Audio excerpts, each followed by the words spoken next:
So let's analyze this really fun high-level college singles point, seeing what you can copy to help improve your singles.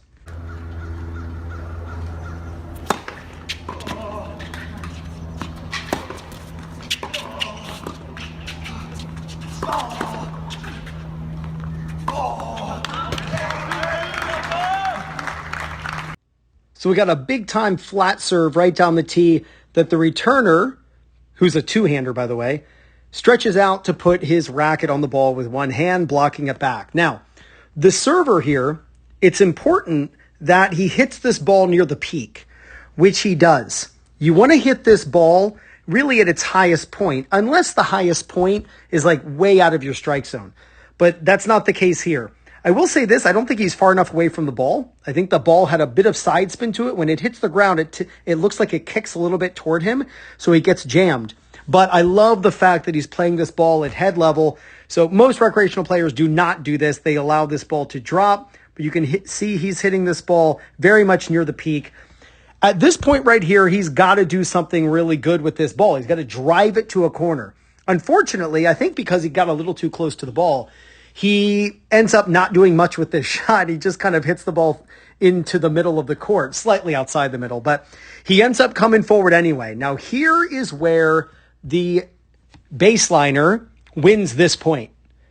And he wins this point with how smart he is. It's really common that recreational players will try to go for the pass right off of the aggressive approach shot.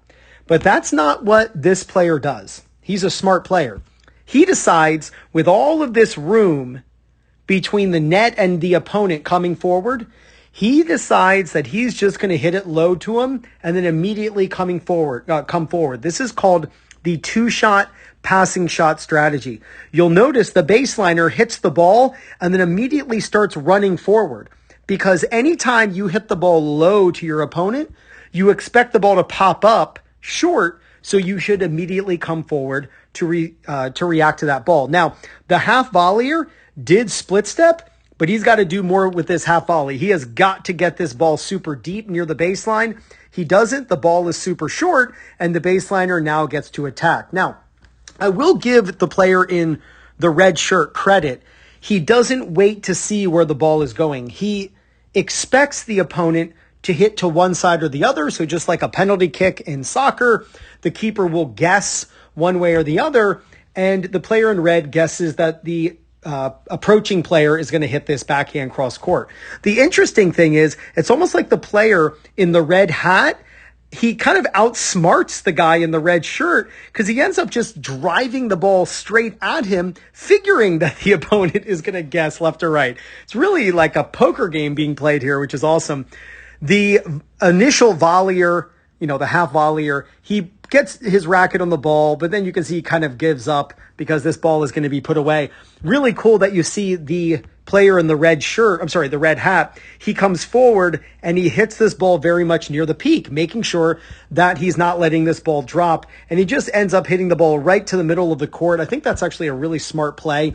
He's not obviously going to hit the guy. I think that'd be pretty rude because the guy's obviously given up. And he's not going to run the risk of hitting it down the line perfectly. So he just aims right down the middle of the court to win. But such a great point to analyze. This shot right here, you just don't see recreational players hitting the ball at the peak like this. So it was really great. I just wish he would have done, and he wishes he would have done more with this ball, but he was basically pot committed to come forward anyway. You got the baseliner hitting it low. The ball pops up. This is called the two-shot passing shot strategy. Hit your first shot to their feet. Then when you get the pop-up, the second shot, you go for the winner. This actually turned out to be a three-shot passing shot strategy, but really fun to analyze this point. If you want to learn the exact same strategies that the pros are using to help them win more matches, then check out the Singles Playbook by Fuzzy Yellow Balls. Over 50 pages of strategy after strategy, all based on the style of opponent you play against. Simply put your phone or tablet up over the QR code, and up pops a short video from Will Hamilton over at Fuzzy Yellow Balls showing you how to use each strategy. To get it, simply use my link. It's in the description. I'm also going to pin it in the first comment. And if you're looking for people in your local area to play matches against or practice with, Maybe you want to find a local league at your level, or you'd love to find a coach who's close to you who can help you with your game. Then use my link for Play Your Court, and it's playyourcourt.com/2-minute tennis. When you use my link to sign up, you get 50% off. So click right here to check out the Fuzzy Yellow Balls Singles Playbook and go out and film yourself playing singles. Look for ways that you can improve your technique, strategy, and footwork. If you do, there's no doubt you're going to gain confidence, win more matches, and play much better tennis. This is Ryan Reedy from 2minutetennis.net. You got this.